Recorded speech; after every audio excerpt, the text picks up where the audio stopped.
Exercise 8.3, लेकिन उससे पहले हम देखते हैं कुछ फार्मूला फॉर्मेशन। ये हमारी आइडेंटिटीज हैं, तो इन आइडेंटिटीज का फॉर्मेशन क्यों हुआ, कैसे हुआ, यही क्यों होते हैं। जैसे sine square theta plus cos square theta ये 1 होता है, ये 2 क्यों नहीं होता है, ये 3 क्यों नहीं होता है। सेकेंडरी यहाँ प्लस ही क्यों है, यहाँ माइनस क्यों है, यहाँ माइनस क्यों है। तो इन सभी के रीजंस को जानने के लिए इनका फॉर्मेशन कैसे हुआ आइए जानते हैं पाइथागोरस थ्योरम की हेल्प से। आप जानते हैं एक राइट एंगल ट्रायंगल है ये आपका, जिसमें हमने इसका बेस ए बी लिया है, बी सी परपेंडिकुलर है और ए सी इसका हाइपोटेन्यूज है। तो ये तो है आपका बेस और ये है परपेंडिकुलर और ये है हाइपोटेन्यूज, ठीक है। अब साइन थीटा का जो रिलेशन होता है वो होता है परपेंडिकुलर अपॉन हाइपोटेन्यूज, और परपेंडिकुलर की वैल्यू क्या है लाइन सेगमेंट में BC, तो ये हो गया BC। हाइपोटेन्यूज क्या है AC। कॉस थीटा, तो ये सेकंड वाला कॉस होता है बेस अपॉन हाइपोटेन्यूज, बेस कितना है इसका AB, हाइपोटेन्यूज क्या है same tan theta perpendicular upon base, तो परपेंडिकुलर है BC और हाइपोटेन्यूज और बेस आपका है यहाँ पे AB।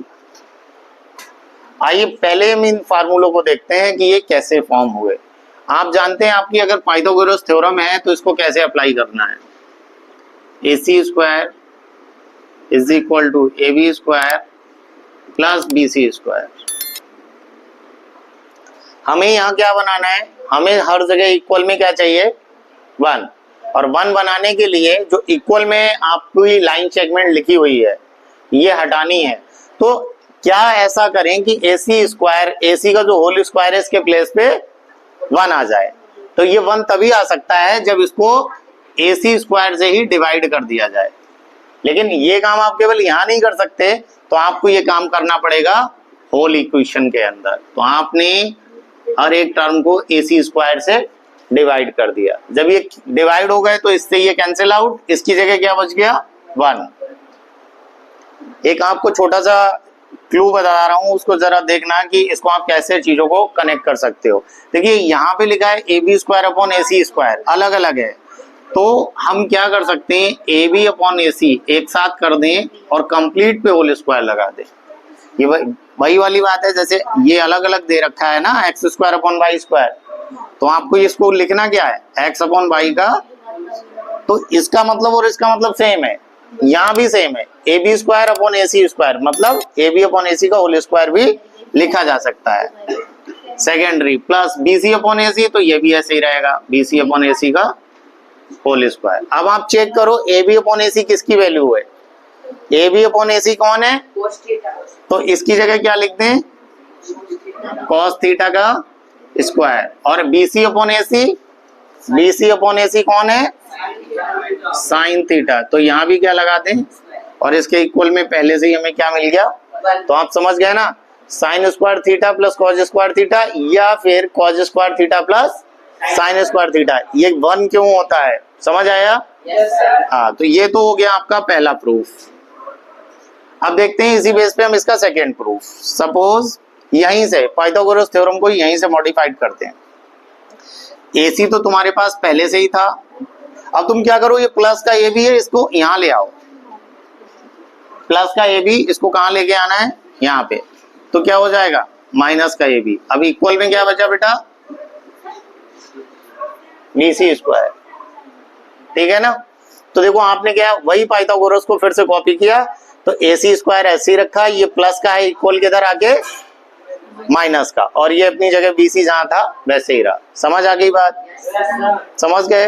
अब देखो हमें यहाँ क्या बनाना है 1, तो होल इक्वेशन को हम क्या कर दें BC के स्क्वायर से डिवाइड, BC के स्क्वायर से, और यहाँ भी BC के स्क्वायर से।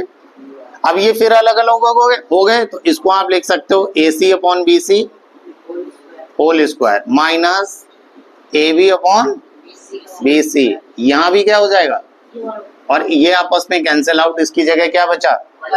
अब आप यहाँ चेक करो AC अपॉन BC किसकी वैल्यू है, साइन का अपोजिट क्या होता है, तो अगर मैं इसका अपोजिट यहाँ लिखूं कोसेक थीटा, तो क्या हो जाएगा cosec theta hypotenuse upon perpendicular AC upon BC।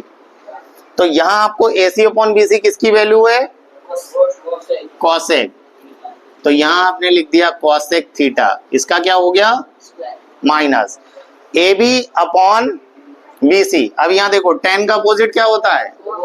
Cot theta. और इसको क्या लिखोगे? बेस अपॉन, और बेस की वैल्यू कितनी है? और अपॉन BC। तो यहाँ से चेक करो AB अपॉन BC क्या है? Base upon perpendicular means cot.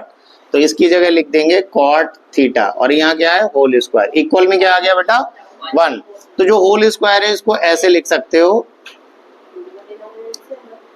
Cosec square theta minus cot square theta is equal to 1। ये आपकी सेकेंड आइडेंटिटी फॉर्म हो गई। आपको ये समझ आया? नेक्स्ट सेम इसी तरीके से हमें करना है।